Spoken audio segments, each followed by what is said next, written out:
July August অভ্যুত্থানে গণহত্যাকারী আওয়ামী লীগের বিচার নিশ্চিত করা ও দলটির রাজনীতি নিষিদ্ধের দাবিতে প্রধান উপদেষ্টার বাসভবন রাষ্ট্রীয় অতিথি ভবন যমুনার সামনে অবস্থান নিয়ে বিক্ষোভ কর্মসূচি পালন করছেন বিক্ষুব্ধ ছাত্র জনতা ও বিভিন্ন রাজনৈতিক দলের নেতাকর্মীরা।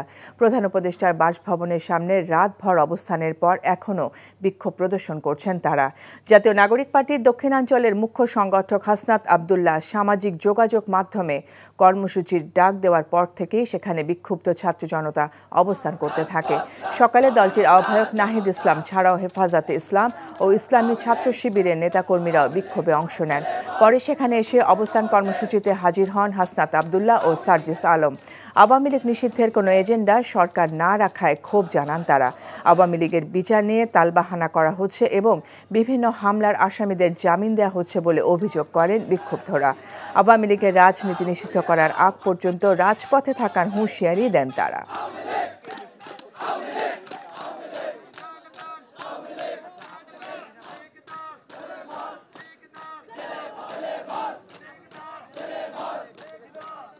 অবশ্যই দ্রুত সময়ের মধ্যে ছাত্র জনতার এই দাবিকে সামনে রেখে আওয়ামী লীগকে নিষিদ্ধ করে বাংলাদেশের জনগণের দাবি বাস্তবায়ন করবেন। মাঝখানে যুবলীগ, স্বেচ্ছাসেবক লীগ আর এই সমস্ত ডালপালা কাটার ষড়যন্ত্র করে আমাদের এই ছাত্র জনতাকে আর ঘরে ফিরিয়ে দিতে পারবে না।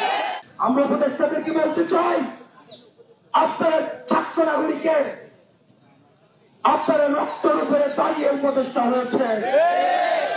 সুতরাং আপনারা যদি মনে করেন আপনারা আপনাদের কুচ্চাদের মধ্য দিয়ে আওয়ামী লীগকে আবার পুনর্বাসন করবেন, সেটির চেষ্টা হয়েছিল বিজয় আজকে আবার আমরা যমুনার সামনে দাঁড়াতে বাধ্য হয়েছি। এই মুহূর্তে প্রধান উপদেষ্টা বাসভবন যমুনার সামনে বিক্ষোভ ও অবস্থান কর্মসূচির স্থলে আছেন স্টাফ করেসপন্ডেন্ট নূর হোসেন। সেখান থেকে তিনি আমাদের সাথে সরাসরি যুক্ত হচ্ছেন। নূর, এই মুহূর্তে সেখানকার পরিস্থিতি কেমন দেখছেন, কি বলছেন বিক্ষোভকারীরা?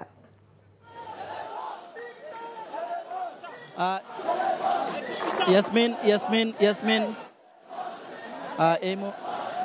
এই মুহূর্তে যমুনার যেই প্রধান উপদেষ্টার যে বাসভবন ছিল, বাসভবনের সামনে যেখানটায় ছাত্র জনতা অবস্থান করছিলেন সেখান থেকে তারা সরে গিয়ে যমুনার বাসভবনের পাশে যে ইন্টারকন্টিনেন্টাল হোটেল রয়েছে, ইন্টারকন্টিনেন্টালের হোটেলের পাশের যে রাস্তা রয়েছে সেই রাস্তায় মঞ্চ তৈরি করা হয়েছে এবং তারা সেখানে অবস্থান কর্মসূচি পালন করবেন।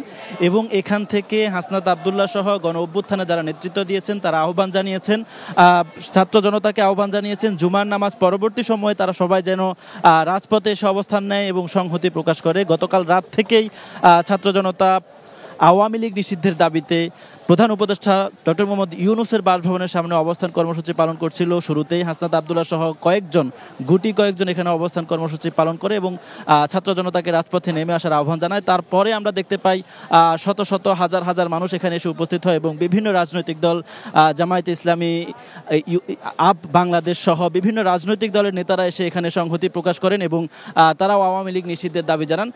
এখানে যারা এসে অবস্থান করছিলেন, অবস্থান কর্মসূচি পালন করছিলেন, হাসনাত আবদুল্লাহ সহ গণ অভ্যুত্থানে যারা নেতৃত্ব দিয়েছিলেন তারা বলছিলেন যে বিগত 16 বছর আওয়ামী লীগ যে দুঃশাসন বাংলাদেশে প্রতিষ্ঠা করেছিল, যে ফ্যাসিবাদ প্রতিষ্ঠা করেছিল, পিলখানা হত্যাকাণ্ড থেকে শুরু করে শাপলার গণহত্যা, এরপরে মোদি বিরোধী আন্দোলনে গণহত্যা, বিরোধী রাজনৈতিক দলের নেতাকর্মীদেরকে গুম খুন যে নির্যাতনটি আওয়ামী লীগ করেছিল, সর্বশেষ 24 জুলাই আগস্ট মাসে যে গণহত্যা এদেশের ছাত্র জনতার উপর আওয়ামী লীগ চালিয়েছিল, এইসব গণহত্যার বিচারের পরে এইসব গণহত্যার বিচার ছাড়া বাংলাদেশে আওয়ামী লীগ কোনো অবস্থাতে প্রাসঙ্গিক হতে পারে না এবং আওয়ামী লীগ কোনোভাবেই রাজনৈতিক দল হতে পারে না। আগামী নির্বাচনকে কেন্দ্র করে আওয়ামী লীগকে বাংলাদেশের রাজনীতিতে ফেরানোর জন্য নানা ধরনের ষড়যন্ত্র চলছে, এইরকম অভিযোগ করছেন হাসনাত আবদুল্লাহ সহ গণ অভ্যুত্থানে যারা নেতৃত্ব দিচ্ছেন। তারা বলছেন যে তারা জীবিত থাকতে কোনো অবস্থাতেই সেই ধরনের কোনো ষড়যন্ত্র, সেটি পার্শ্ববর্তী দেশ হোক এবং দেশের অভ্যন্তরে হোক এবং অন্তর্বর্তীকালীন সরকারের পক্ষ থেকে হোক, যদি সেই ধরনের কোনো ষড়যন্ত্র করা হয় সেই ষড়যন্ত্র তারা রুখে দেবেন এবং আওয়ামী লীগকে বাংলাদেশে কোনো ধরনের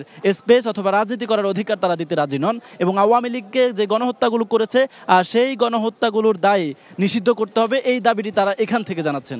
ইয়াসমিন, বান্ডেল থাকলে প্রতি সেনমানিতে টাকা বাঁচবে। বিকাশ সেনমানি বান্ডেল কিনে জিতুন প্রতি লেনদেনে।